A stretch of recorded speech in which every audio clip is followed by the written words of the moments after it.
Hello, you big dippers. In this video, we'll be making this simply delicious whipped ricotta with this garlic herb hot honey sauce. I am very much into whipped cheeses lately. Not only they taste fantastic, but easy to make and can be paired with pretty much anything. I am also making a bigger batch of the garlic herb hot honey for other projects too. It is such an easy and delicious topping. It can be used on top of cheeses, breads, salads, and you can also use it for marinating other cheeses like feta or yogurt balls, for example, and some of those recipes are coming soon too. You can store it in a glass or a jar in a fridge for almost a month.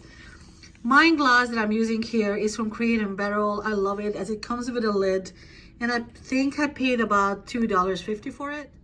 I will be writing down in the description box all the ingredients and everything I use here. And welcome to my channel. I am Dip by Dipmaker. Here are the ingredients that I'm using today.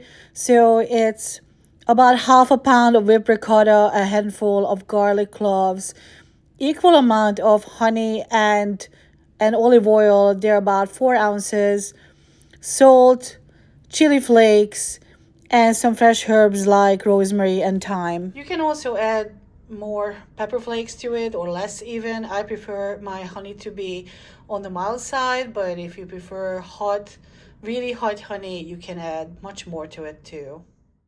First, I'm going to make the hot honey. And while it's cooling down, I'm going to make the ricotta.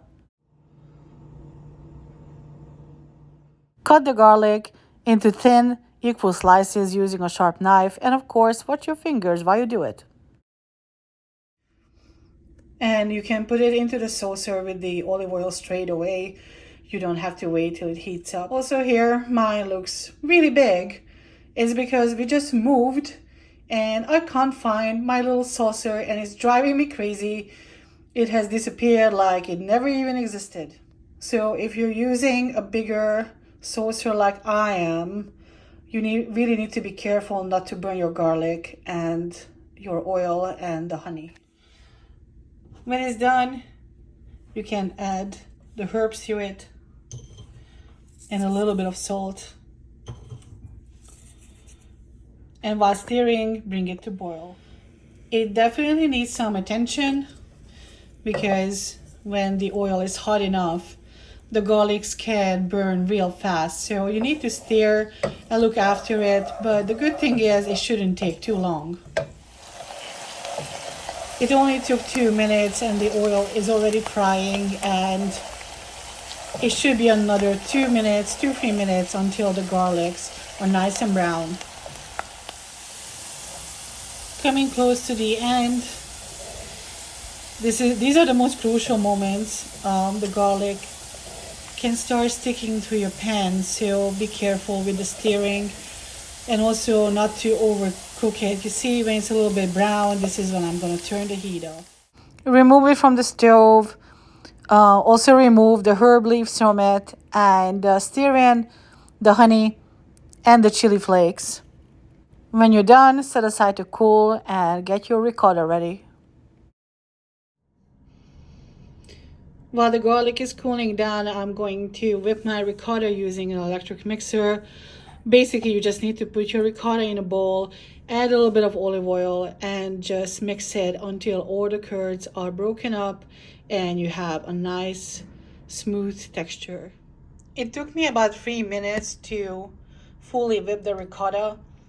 All the curds are gone. It's just so nice and smooth and delicious.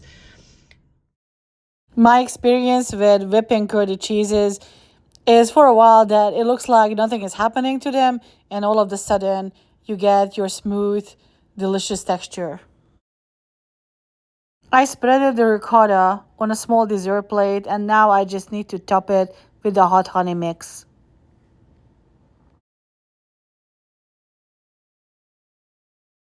There are plenty of ways you can serve it with. I went with some crostini and some charcuterie slices.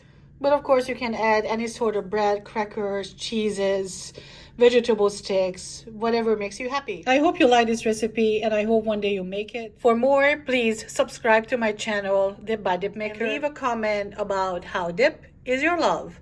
Bye!